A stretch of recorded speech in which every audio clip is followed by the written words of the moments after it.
فرمایا الذی خلق الموت، وہ جس نے موت کو خلق کیا، والحیات، اور جس نے زندگی کو بنایا، کس لیے؟ لیبلوکم ایکم احسن عملا، تاکہ تمہیں آزمائے کہ تم میں سے کس کا عمل بہتر۔ موت اور حیات، پیدا ہوتا ہے انسان، جوان ہوتا ہے، بڑا ہوتا ہے، پڑھائی کرتا ہے، کاروبار کرتا ہے، پتہ نہیں کون سے بد و جزر زندگی میں دیکھتا ہے، تو اللہ نے فرمایا اس کا ایک مقصد ہے۔ مقصد یہ ہے کہ پتہ چلے تم میں سے اچھے عمل کون کرتا ہے، تو ہم یہاں عمل کرنے آئے ہیں۔ قیامت کے دن جو بات ہوگی وہ اعمال کی ہوگی، مکان جائیداد کار کوٹھی کی بات نہیں ہوگی۔ تو اعمال، اچھا عمل، احسن عملہ کے تحت مفسرین نے لکھا ہے کہ کام نیکی کا جب بھی کرو ذرا زیادہ ہی اچھا کر کے کرو۔ وضو کرو تو سونا کر کے کرو، نماز پڑھو تو ذرا آج گئے پڑھنی جو ہے تو اب ذرا سونی کر کے پڑھو۔ قرآن شریف کی تلاوت کرو تو ذرا پیاری کر کے۔ ذرا میں مدرسے کے بچوں کے ساتھ کبھی کبھی بیٹھتا ہوں، ان سے بڑا کچھ سیکھنے کو ملتا ہے، تو کبھی کوئی بات ان کو کہنے کا بھی موقع ملتا ہے، تو میں انہیں کہا کرتا ہوں کہ ہمارے بزرگ، میری اماں جی جب قرآن مجید کھولتی تھی نا، تو جو وہ رنگ تھا نا بزرگوں کا، حالانکہ وہ حدیثوں میں ہم نے نہیں دیکھا، لیکن وہ کبھی ہم جا کے کوئی بات کرتے تھے نا، تو تلاوت کے دوران تو وہ جلدی سے منہ پہ انگلی رکھتی تھی کہ چپ کرو میں قرآن پاک پڑھ رہی ہوں، اور پھر شنیل کا غلاف، اور پھر اس غلاف کو علیحدہ چومنا، قرآن پاک کو علیحدہ چومنا، اور پھر اس کو ریل میں رکھنا، اور پھر کئی کر کے۔ تو ہم جو آج ہیں تو ہم اس عمل کو اتنا اچھا کر کے نہیں کرتے، بس ٹھیک ہے ہر وقت ہاتھ میں قرآن مجید رہتا ہے تو وہ رویہ نہیں۔ تو کام کرنا ہے تو اس کو کیا کریں؟ اچھا کر کے کریں، ذرا مزیدار کر کے کریں، عمل کریں تو ذرا بہترین عمل کریں۔ لیکن نبی کریم نے یہ نہیں فرمایا کہ میں تمہیں اخلاق سکھانے آیا ہوں، فرمایا میں اخلاق عالیہ کی تکمیل کرنے آیا ہوں۔ یعنی جو بڑا اخلاق ہے نا، احسن ترین عمل، اس کا میرے نبی پاک نے درس ارشاد فرمایا ہے۔ اس کا ایک صحابی نے پوچھا یا رسول اللہ صلی اللہ تعالی علیہ وسلم، بہترین عمل کون سا ہے؟ بہترین عمل؟ تو حضور نے فرمایا بہترین عمل اس بندے کا ہے عمر لمبی ہو پر کام سارے ہی اچھے ہوں۔ یعنی تو احسن طریقے سے زندگی گزارے، اچھے طریقے سے تیرا وقت گزرے۔ تو عمل جب بھی کرے نا، دیکھیں نا، صدقہ اور خیرات کرنا ہے تو تانگ آ کے بھی تو کرنا ہی ہے نا، اور غریب کو 10 چکر گھر میں لگوا کے بھی تو کرنا ہی ہے نا، اس کو 6 دفعہ ڈانٹ کے بھی تو کرنا ہی ہے۔ تو کرنا ہے تو لہذا صحیح کر کے کر دو۔ مطلب وہ گھر میں خاتون خانہ نے کپڑوں کے لیے پیسے مانگ لیے تو 1.5 گھنٹے کے لیکچر کے بعد بھی تو دینے ہی ہے نا، کیا خیال ہے آپ کا؟ تو اگر وقت پہ دے دیے جائیں تو چلو معاملہ ذرا، یا تو نہ دیں، بات ختم ہو گئی۔ تو اگر آپ نے 1.5 گھنٹے کے شدید احتجاج کے بعد بھی دینے ہی ہیں تو پھر یہ ہے کہ عمل کو اچھا کر کے کر لیں، ذرا اس میں خوبصورتی رہتی ہے۔ اللہ تعالیٰ سمجھنے کی توفیق عطا فرمائے۔ بڑے خوبصورت مضامین ہیں اس سورہ مبارکہ میں۔ آیت نمبر 19 میں اللہ نے فرمایا کہ کیا انہوں نے اپنے اوپر کبھی پر پھیلائے اور کبھی پر سمیٹے ہوئے پرندوں کو نہیں دیکھا؟ کیا تم نے کبھی دیکھا نہیں کچھ پرندے اوپر اڑتے ہیں تو پر پھیلائے ہوتے ہیں اور کچھ نے پر سمیٹے ہوتے ہیں؟ تو فرمایا ان کو فضا میں رحمان کے علاوہ کو روک نہیں سکتا، صرف ایک رب رحمان ہے جس نے انہیں فضا میں۔ یار جہاز آپ نے دیکھا ہے، اسے کون روکتا ہے؟ آپ یقین کریں کبھی اس پہ بیٹھا بندہ غور کرنے لگ جائے نا میں کہاں ہوں، تو ہو سکتا ہے پریشان ہو جائے۔ کون روک کے رکھتا ہے اسے؟ تو فرمایا یہ رب کی قدرت ہے، جہاں چاہے جس کو چاہے وہیں کھڑا فرما دے۔ یہ اللہ تبارک و تعالیٰ کی قدرت ہے۔ آیت نمبر 20 میں اللہ کی مدد کرنے اور رزق عطا کرنے کا بیان ہے کہ اللہ مدد بھی کرتا ہے تمہاری اور تمہیں رزق بھی عطا کرتا ہے۔ آیت نمبر 23 میں فرمایا کہ اللہ وہ ہے جس نے تمہیں پیدا کیا، تمہیں سننے، دیکھنے اور سمجھنے کی صلاحیتیں عطا کی، مگر بندے بڑے کم ہیں، بڑے کم بندے ہیں جو اللہ کی نعمتوں کا شکر ادا کرتے ہیں۔ یہ سوچنے سمجھنے کی صلاحیت آپ کے خیال میں چھوٹی نعمت ہے؟ بہت بڑی نعمت ہے۔ آپ یقین کریں بعض لوگوں کے پاس سارا کچھ ہوتا ہے لیکن شعور کی دولت نہیں ہوتی۔ تو یہ بہت بڑی نعمت ہے، اس کا بھی اللہ کی بارگاہ میں شکر ادا کیا کریں۔ جب اللہ کو عقل شعور دے دے تو دوسروں کو بیوقوف سمجھنے کی بجائے نا اس نعمت پر اللہ کا شکر ادا۔ آگے سورہ قلم ہے، اس سورہ مبارکہ کے اندر اللہ تبارک و تعالی نے نا قسمیں ارشاد فرمائیں، اور قسم کھا کے کہا کہ محبوب آپ کوئی مجنون نہیں، آپ کو دیوانے نہیں، یقیناً آپ کے لیے ایسا اجر ہے جو کبھی ختم نہیں ہوگا۔ اور پھر فرمایا وَإِنَّكَ لَعَلَىٰ خُلُقٍ عَظِيمٍ، محبوب جتنے عظیم الشان اخلاق تھے نا ان سب کا ہم نے آپ کو مالک بنا دیا ہے۔ یہ اعلیٰ لفظ اصطلاح ہے، قبضے کے معنی میں آتا ہے عربی میں۔ فرمایا ہم نے آپ کو اخلاق عالیہ کا مالک بنا، جتنے اچھے اخلاق ہیں ان سب کا اللہ نے نبی پاک کو مالک۔ اور سب مفسرین نے بڑا کچھ لکھا، پر بریلی کے امام نے ایک جملہ لکھا تو بڑا ہی شاندار لکھا۔ اعلیٰ حضرت فرمانے لگے کہ اخلاق یہ نہیں کہ جو کام اچھا تھا وہ نبی کریم نے کیا ہے، بلکہ فرماتے ہیں جس جس کو حضور نے کر دیا وہ اچھا ہو گیا، جس جس کو حضور نے کر دیا وہ اچھا۔ فرماتے ہیں رسول کریم کا مسکرانا بھی اچھا ہی ہے، اور کبھی دین کی مخالفوں پر ناراض ہونا بھی اچھا ہی ہے۔ نبی پاک علیہ السلام کا بدر میں تلوار اٹھانا بھی اچھا ہے، اور رسول کریم صلی اللہ تعالی علیہ وسلم کا فتح مکہ کے دن معاف کر دینا بھی، یہ سارا کچھ ہی اچھا ہے۔ بس جس کو حضور جب کرتے گئے وہ اچھا ہوتا گیا۔ اور حضرت عائشہ صدیقہ رضی اللہ تعالیٰ عنہ سے جب کسی نے پوچھا تھا کہ بتائیے نبی کریم علیہ السلام کے اخلاق عالیہ کیسے تھے، تو حضرت عائشہ صدیقہ کہنے لگی تم نے قرآن نہیں پڑھا؟ سارے اخلاق جو قرآن میں ہیں وہ سارا میرے رسول پاک کا اخلاق ہی ہے، وہ سارا میرے نبی کریم علیہ السلام کا اخلاق ہی ہے، وہ سارا اخلاق ہے رسول پاک سید عالم صلی اللہ تعالی علیہ وسلم۔ تو پھر اس سے آگے جا کے نا آیت نمبر 8 سے اللہ تبارک و تعالیٰ نے رسول کریم صلی اللہ علیہ وسلم کو فرمایا کہ کفار چاہتے ہیں کہ دین کے معاملے میں آپ ان سے بے جا رعایت برتیں، آپ ان پر آسانی کریں، کھلی چھٹی دے دیں، اور جواب میں وہ بھی رعایت کریں گے۔ فرمایا ایسا نہیں ہو سکتا، حق پر کوئی سمجھوتا نہیں ہو سکتا۔ اس کے بعد ایک دشمن رسول صلی اللہ علیہ وسلم، مفسرین نے اس کا نام ولید بن مغیرہ لکھا ہے، اس نے نبی پاک علیہ السلام کی گستاخی کی تھی، تو اللہ نے اس کے 9 کبھی باتیں قرآن میں بیان کی، بڑی باتیں ارشاد فرمائی۔ فرمایا جھوٹی قسمیں کھاتا ہے، نکتہ چینیاں کرتا ہے، سخت منع کرنے والا ہے بلائی سے، اور حد سے بڑھنے والا ہے۔ اور آخر میں فرمایا اتلم بعد ذالک الزنیم، فرمایا یہ نہ ہے ہی بد اصل، اس کی اصل میں ہی مسئلہ ہے۔ یہ کتنی سخت بات ہے، جب نبی کریم کے بے ادب کی بات ہوتی ہے تو پھر باتیں سخت ہی ہوتی ہیں۔ یہ قرآن مجید نے سخت باتیں فرمایا کہ یہ اس کی اصل میں ہی مسئلہ ہے محبوب۔ اس نے ایک بات کی تو اللہ کریم نے 9 اس کی کبھی اوصاف بیان فرمائے۔ اس لیے اعلیٰ حضرت نے کہا تھا دشمن احمد پہ شدت کیجئے، دشمن احمد پہ شدت کیجئے، ملحدوں سے کیا مروت کیجئے، شرک ٹھہرے جس میں تعظیم حبیب، اس برے مذہب پہ لعنت کیجئے، اس برے مذہب پہ لعنت کیجئے، اور جو نہ بھولا ہم غریبوں کو رضا، ذکر اس کا اپنی عادت کیجئے۔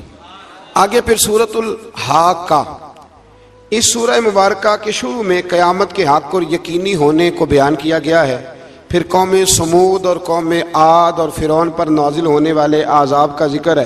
یہ سارے مضامین پہلے بیان ہو چکے ہیں نا جی، ماشاءاللہ تفصیل سے ہم سن چکے ہیں، قوم عاد، قوم سمود، ان سب کے بارے میں اس سورہ مبارکہ میں اللہ نے بیان فرمایا۔ اسی سورہ کی آیت نمبر 19 سے بتایا کہ قیامت میں جس کے نامہ اعمال اس کے دائیں ہاتھ میں دیا جائے گا، یہ اس کے سرخ رو ہونے کی علامت ہوگی۔ جس کے سیدھے ہاتھ میں نامہ اعمال دیا جائے گا مطلب ہوگا کہ کامیاب ہو گیا، اور وہ افتخار کے ساتھ لوگوں سے کہے گا، بڑے فخر کے ساتھ کہے گا کہ آؤ میرا نامہ اعمال پڑھو۔ اس کے برعکس جس کا نامہ اعمال اس کے بائیں ہاتھ میں دیا جائے گا، یہ اس کی رسوائی کی علامت ہوگی۔ اس کی رسوائی کی علامت ہوگی، اور وہ کہے گا کاش میرا نامہ اعمال دیا ہی نہ جاتا اور موت کے ساتھ ہی میرا قصہ ہمیشہ کے لیے ختم ہو چکا ہوتا۔ جس کا بھی نامہ اعمال سیدھے ہاتھ میں، ہمارے بزرگ فرماتے ہیں کہ سیدھے ہاتھ سے لینا دینا حضور کی سنت ہے، کوشش کریں لیں بھی سیدھے ہاتھ سے، دیں بھی، کھائیں بھی سیدھے ہاتھ سے۔ فرماتے ہیں عادت ہی سیدھے ہاتھ کی بنا لو، جب قیامت میں فرشتے نامہ اعمال دینے لگے تو عادت ہی سیدھے ہاتھ کی ہو، عادت ہی سیدھے ہاتھ کی ہو، عادت، اور سیدھے ہاتھ سے لیں، سیدھے ہاتھ سے ہی دیں۔ قیامت میں جس کا نامہ اعمال سیدھے ہاتھ میں دیا جائے گا سمجھیے وہ کامیاب ہوا۔ اور جب جس بچے کی فرسٹ پوزیشن آئی ہوتی ہے نا، وہ رزلٹ کارڈ سارے محلے کو دکھاتا ہے، اور جو فیل ہو جاتا ہے وہ ابا جی کو بھی نہیں دکھاتا، وہ کہتا ہے کہ وہ ابھی آیا نہیں، ملا نہیں۔ قیامت کے دن بھی جو کامیاب ہوں گے نا وہ دنیا کو بتائیں گے کہ اللہ نے فضل کر دیا ہے، اور جو ناکام ہوں منہ چھپاتے پھریں گے۔ اللہ ہمیں پردہ پوشی عطا فرمائے۔ پھر آگے سورۃ المعارج ہے۔ اس سورت کے شروع میں ہی عذاب قیامت کا ایک بار پھر بیان ہے کہ حشر کا ایک دن 50,000 سال کے برابر ہوگا، آسمان پگھلے ہوئے تانبے کی طرح ہو جائے گا، اور پہاڑ دھنی ہوئی رنگین اون کی طرح ہو جائیں گے، کوئی کسی کا پرسان حال نہ ہوگا۔ اس وقت مجرم یہ تمنا کریں گے کہ بیوی بھائی رشتہ دار، بیوی بھائی رشتہ دار اور تمام اہل زمین سب کو اپنا فدیہ دے کے اپنی جان چھڑا لیں، سب کو دھونس دے آگ میں لیکن اپنی جان چھڑا لیں۔ اس دن انسان کا یہ حال ہوگا۔ یہ جو کچھ لوگ، میں نے پہلے بھی کہا تھا کہ کچھ لوگ نا مذاق اڑاتے ہیں قیامت کے عذاب کا، قبر کے عذاب کا، یہ بات درست نہیں ہے۔ دیکھیں نا کہ اللہ تعالیٰ نے قرآن مجید کی واضح آیات میں عذاب کا ذکر فرمایا ہے۔ کیوں فرمایا ہے؟ کہ لوگ اس عذاب سے ڈرے، اس سے بچنے کے لیے تیاری کریں، یہ بیان فرمایا۔ اب یہاں لوگ مذاق اڑاتے ہیں معاذ اللہ تعالیٰ، کہتے ہیں دیکھو جی فلاں مولانا کہہ رہے تھے بچھو آئیں گے تو یہ ہوگا۔ خدا کے بندو، مولانا کون ہوتے ہیں؟ مولانا کون ہوتے ہیں یہ بات کرنے والے؟ یہ تو حدیثوں میں آئی، قرآن مجید کی آیات میں آئی۔ آپ مذاق نہیں اڑائیں بلکہ کوشش کریں کہ اللہ تبارک و تعالی ہمیں سمجھنے کی توفیق عطا فرمائے۔ پھر آیت نمبر 19 سے انسان کے کم حوصلہ ہونے، مصیبت کے وقت گھبرا جانے اور نفع پہنچنے کی صورت میں بخل کرنے کا ذکر ہے۔ فرمایا بڑے کم حوصلے والا ہے، مصیبت کے وقت گھبرا جاتا ہے، اور اگر اسے ہم نفع دیں نا تو جب نفع ملے تو چاہیے تھا نا سخاوت کرتا، تو اس وقت کیا کرتا ہے؟ بخل کرتا ہے، کنجوسی کرتا ہے۔ اللہ فرما رہا ہے، نبی پاک علیہ الصلوۃ والسلام نے فرمایا یہ جو سخی ہوتا ہے نا، فرمایا یہ سخی بندوں کے دل کے قریب بھی ہوتا ہے، اللہ کے قریب بھی ہوتا ہے اور جنت کے قریب بھی ہوتا ہے۔ اور فرمایا یہ جو بخیل ہوتا ہے نا، بخیل، یہ بندوں سے بھی دور ہی ہوتا ہے، بندوں سے بھی دور ہے، جنت سے بھی دور ہے، اور اللہ تبارک و تعالیٰ کے قرب سے بھی دور ہے۔ اور حضور فرماتے ہیں جب صبح سورج طلوع ہوتا ہے تو فرشتہ دعا کرتا ہے اللہ سخی کو زیادہ عطا فرما، اور کہتا ہے یا اللہ جو کنجوسی کرے نا اس سے روک لے، اسے نہ دے، اس لیے کہ جب وہ نہیں دے رہا۔ بڑی خوبصورت مثال علامہ اسماعیل حقی نے لکھی ہے۔ آپ فرماتے ہیں کنویں سے سارا پانی ختم ہو جائے تو نیچے سے تازہ آ جاتا ہے، اور اگر پانی ختم نہ ہو اندر ہی پڑا رہے تو باسی ہو جاتا ہے۔ تو ایسا ہونا چاہیے کہ ایک دفعہ سارا پانی ختم، میں آپ کو سارا مال صدقہ کرنے کو نہیں کہہ رہا، لیکن حضرت ابوبکر صدیق نے کئی دفعہ یہ کام کیا۔ ہجرت کی رات بھی سارے پیسے ہی لے گئے، تبوک کے دن بھی سارے پیسے خرچ کر دیے، حضور نے اعلان کیا تو سارے پیسے ہی۔ مولانا حسن رضا صاحب فرمایا کرتے تھے اعلیٰ حضرت کے بھائی، بیاں ہو کس زبان سے مرتبہ صدیق اکبر کا کہ محبوب خدا محبوب ہے صدیق اکبر کا، اور لٹایا راہ حق نے گھر کئی بار اس محبت سے کہ لٹ لٹ کر حسن گھر بن گیا صدیق اکبر کا، لٹ لٹ کر حسن گھر بن گیا صدیق اکبر کا۔ تو کنجوسی سے بچنے کی کوشش کریں۔ ہاں اسلام فضول خرچی سے منع کرتا ہے، فضول خرچی نہیں کریں، لیکن جہاں خرچ کرنا ہو وہاں سے کنجوسی بھی نہ کریں۔ پھر اس سے آگے سورہ نوح کا ذکر ہے۔ اس سورہ کے شروع میں ہی نوح علیہ السلام کا اپنی قوم کی طرف مبعوث ہونے پر قوم کو اللہ کی عبادت کی دعوت دینے اور گناہ چھوڑنے کا ذکر ہے۔ پھر حضرت نوح علیہ السلام نے جو اپنی قوم کے بارے میں اللہ سے فریاد کی کہ اللہ یہ نہیں مانتے، پھر عذاب آیا، تو اس ساری بات کا اللہ نے سورہ نوح کے اندر ذکر فرمایا۔ پھر آگے سورۃ الجن ہے، سورہ جن۔ میں نے آپ کو پچھلے کچھ اسباق میں بھی بتایا تھا کہ جن نبی کریم علیہ السلام کے غلام تھے، حضور کا کلمہ پڑھتے تھے۔ جنات مسلمان ہوتے ہیں، بلا وجہ کسی کو تنگ نہیں کرتے۔ ہمارے ہاں جتنا شور ہے نا جنات کے آنے کا، اتنے آتے نہیں، اتنا کالا جادو ہوتا نہیں جتنا کہ ہم لوگوں نے سمجھ لیا ہے۔ قرآن مجید کی آخری 2 سورتیں پڑھیں، اللہ اپنی رحمت فرمانے والا ہے، اللہ کرم نوازی کرنے والا ہے۔ اس صورت میں اس امر کا بیان ہوا ہے کہ جنات جو تھے وہ عالم بالا میں خبروں کی سن گن کے لیے، خبریں تلاش کرنے کے لیے جایا کرتے تھے، مگر اب وہ وقت آ گیا ہے کہ عالم بالا میں ان کا داخلہ بند کر دیا گیا ہے۔ ایک وقت تھا کہ جنات خبریں سننے گننے کے لیے چلے جاتے تھے، اب ان کا داخلہ اب وہاں کی خبریں بتا سکتے، یعنی کو بابا جی اگر کہہ دینا کہ مجھے جن نے بتایا ہے کہ تیری اتنی روزی ہے، اتنی باندھ ہے، تب تو مر جائے گا، تو یہ بات اس لیے درست نہیں کہ اب جنوں کا وہاں جانا ویسے ہی بند ہو گیا۔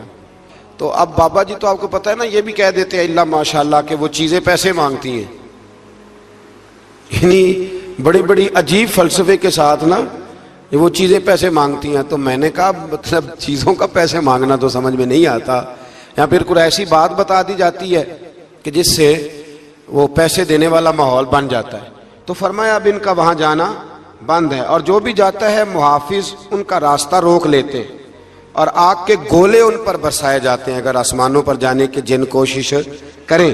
جنات نے مشورہ کیا کہ پورے روئے زمین کا جائزہ لے کے دیکھیں آخر یہ سارا منزل کیوں تبدیل ہو گیا، تو ضرور کوئی بڑی تبدیلی آئی ہے۔ حضرت ابن عباس رضی اللہ تعالیٰ عنہ نے بیان کیا کہ ان کی ایک جماعت مکے کی طرف گئی، اور وہاں نبی پاک علیہ السلام عکاظ کے بازار میں اپنے اصحاب کو صبح کی نماز پڑھا رہے تھے۔ انہوں نے یہ قرآن سنا، اور پھر جن جا کے دوسروں کو کہنے لگے کہ ایسا قرآن سن کے آئے ہیں کہ جیسا کبھی نہیں سنا۔ تو آؤ پھر محبوب کریم کی بارگاہ میں چلتے ہیں، خود بھی مسلمان ہوئے اور اپنی قوم کو بھی اسلام کی دعوت دی۔ اس کی آیت نمبر 26 میں اللہ تبارک و تعالیٰ نے فرمایا، یہ سورہ جن جو ہے نا، اس کی آیت نمبر 26، اللہ کریم نے ارشاد فرمایا عالم الغیب فلا یظہر علی غیبہ احدا، فرمایا غیب کا جاننے والا اپنے غیب پر کسی کو مطلع نہیں کرتا، غیب کا جاننے والا آگاہ نہیں کرتا اپنے غیب پر کسی کو بھی۔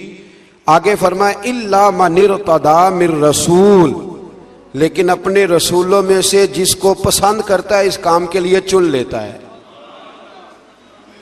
کسی عام بندے کو غیب پر مطلع، یہ آیت نمبر 26 میں نے کتنی دفعہ یاد کرائی آپ کو؟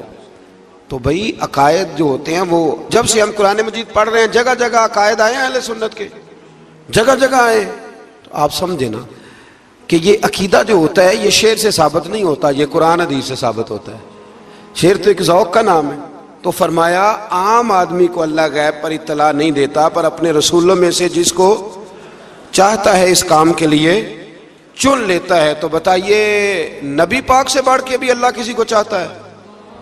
حضور نے فرمایا خبردار ہو جاؤ، اس نے مجھے اپنا محبوب بنایا ہے، الا وانا حبیب اللہ، خبردار میں اللہ کا حبیب بن کے آیا ہوں۔ تو علم غیب اللہ نے اپنے رسول کو دیا، اور اس کی برکت سے نبی کریم علیہ السلام نے دین کا بہت سارا کام کیا۔ حبیب کریم علیہ السلام نے بہت ساری باتیں، اور بہت سارے ایسے لوگ ہیں جو صرف حضور کا غیب دیکھ کے ایمان لائے، یعنی ایمان ہی غیب دیکھ کے لائے۔ خود حضرت عباس نبی کریم کے چچا، وہ جب بدر کے لیے آنے لگے نا، وہ آنا اس وقت بھی نہیں چاہ رہے تھے، پر قبیلے اور برادری نے مجبور کر کے انہیں ساتھ تیار کیا۔ وہ آئے نا تو جو گھر میں سونا پڑا تھا نا وہ ایک جگہ پہ چھوڑ آئے، اپنی بیوی کو کہنے لگے کہ میں آ گیا تو نکال لوں گا، اور اگر میں قتل کر دیا گیا تو تو نا نکال کے بچوں پہ خرچ کر دینا۔ تو نبی پاک علیہ الصلوۃ والسلام کے پاس جب یہ قیدی ہو کے آئے تو حضور نے فرمایا چچا فدیہ دو، اتنے پیسے دو چلے جاؤ۔ تو کہنے لگے میرے پاس تو شے ہی کوئی نہیں۔ وہ جو 15 دن عمرے والے وہاں رہتے ہیں نا، وہ 2.5 من کی شاپنگ کر لیتے ہیں، اور جب کسٹم والا کہتا ہے پیسے دو تو تازہ عمرہ کیا ہوتا ہے، کہتے شے ہی کوئی نہیں۔ یہ ظلم ہے، تازہ عمرہ کیا ابھی آئے ہیں، ہاں جی۔ تو مطلب اتنی وہ خستہ حالی ہو جاتی ہے. یہ میں پریکٹیکل بتا رہا ہوں اللہ کے فضل سے. ایک سے میں نے کہا تو مجھ سے لے لے, کہتا چپ کرو تسی کو بچ بول دے ہو. میں نے کہا مجھ سے لے لو دے دینا, کہتا تو چھڈو. بھائی چھوڑیں, آپ کیوں غلط بات کرتے ہیں. تو بہت سارے بندے ہوتے ہیں جو کہتے ہیں شے ہی کوئی نہیں, بالکل کوئی شے نہیں. ہاں کوئی پلاٹ سستا بک رہا ہو تو پیسے نکل آتے ہیں, پھر کہتے میں پھڑے نہیں کسی کو لو. بھائی کو کھا جائے گا, چلے ٹھیک ہے آپ چھپائیں اپنی دولت کو, لیکن ان لفظوں کے ساتھ ناشکری کرنا کہ شے ہی کوئی نہیں, یہ معاملہ درست ہے. تو حضرت عباس نے بھی نا نبی کریم کی بارگاہ میں عرض کیا, حضور کوئی شے نہیں, کہاں سے دوں. تو حضور مسکرائے. حضور نے فرمایا چاچا جب گھر سے نکلنے لگے تھے تو وہ اکیلے میں میری چچی کو بلا کے جو پیسے دے کے آئے تھے, اور وہ اس کو کہہ کے آئے تھے کہ میں آ گیا تو میں تمہیں بتاؤں گا کیا کرنا ہے, نہ آیا تو پھر نکال کے بچوں پہ خرچ کر دینا. یہ سن کر حضرت عباس پہ راشا ہوا تاری. یہ سن کر حضرت حفیظ جلندری کہتے ہیں یہ سن کر حضرت عباس پہ راشا ہوا تاری کہ پیغمبر تو رکھتا ہے دلوں کی بھی خبرداری. خیال آیا مسلمان نیک و بد پہچان جاتے ہیں اور محمد آدمی کے دل کی باتیں جان جاتے ہیں. محمد آدمی کے دل کی باتیں جان جاتے ہیں, اور کوئی غیب تم سے نہا ہو بھلا جب خدا ہی نہ چھپا رہا. تم پر کروڑوں درود و سلام جب خدا ہی نہ چھپا رہا. کتنی عجیب بات ہے. یہاں بھی لوگ ترازو لے کے بیٹھے. اقبال سے کسی نے کہا کہ دو علماء کی بحث ہے, کہتا ہے حضور کو غیب نہیں, دوسرا کہتا ہے آؤ چلیں. تو اقبال کہنے لگے مجھے شرم نہ آئے گی میں وہاں چلا جاؤں جہاں لوگ میرے نبی کا علم تولنے کے لیے ترازو لے کے بیٹھے ہیں, حضور کا علم تول رہے ہو. اقبال کہنے لگے میرے نبی کے تو غلاموں کا علم نہیں تولا جا سکتا, تم حضور کے علم کی بات کرتے ہو. یہ تھوڑا سوچ سمجھ کے بات کرنی چاہیے. اور نص قطعی ہے قرآن پاک کی. ایک دن سجا لیا تھا میرے نبی پاک نے ممبر, فرمایا پوچھ لو پھر جو پوچھنا ہے پوچھو. تو حضرت عمر جیسے لوگ اٹھ کے کھڑے ہو گئے, کہا یا رسول اللہ ہم اللہ کے رب ہونے پہ راضی ہیں, آپ کے رسول ہونے پہ راضی ہیں, اسلام کے دین ہونے پہ حضور ہم بڑے راضی ہیں, ہم بڑے راضی. اس لیے یہ تو ایسا مسئلہ ہے کہ اس مسئلے کو دیکھ دیکھ کے لوگ مسلمان ہوئے. تو حضرت عباس کو جب حضور نے ساری بات بتائی نا تو حضرت عباس کہنے لگے فدیہ مرضی کا لے لینا پر پہلے مجھے کلمہ پڑھاؤ. کہا کیوں؟ فرمایا مجھے سمجھ آ گئی ہے وہ بات میرے اور میری بیوی کے علاوہ کسی کو پتہ ہی نہیں, اگر آپ کو پتہ چلی ہے تو یقیناً آپ کو کوئی بتانے والا ہے, تو وہ جو آپ کو بتانے والا ہے نا وہی رب العالمین ہے. تو حضور کا تو غیب دیکھ کے دنیا کلمہ پڑھ جاتی تھی. اس پر بڑی تفصیل سے میں نے ایک دفعہ بات کی تھی, موقع ملا تو وہ ساری روایات ایک جگہ کسی وقت جمع کریں گے انشاءاللہ تعالی, اور آپ کو عرض کریں گے کہ وہ کیا خوبصورت ماجرا ہے. اور اب تو الحمدللہ ایک اور آسانی بھی ہو گئی ہے. میری باتیں کوئی اس قابل تو نہیں تھی, لیکن چونکہ اللہ رسول کے فرامین تھے تو ایک دوست نے لکھنی شروع کر دی, انشاءاللہ جلدی چھاپ بھی جائیں گی. تو عرض کرنے کا مقصد یہ ہے کہ یہ چیزیں آئیں گی اور آپ کو بتائیں گے کہ اللہ نے اپنے محبوب کریم کو کس طرح غیب کے خزانوں کی کنجیاں عطا فرمائی ہوئی. تو اس سے آگے پھر سورہ مزمل شروع ہوتی ہے. سبحان اللہ.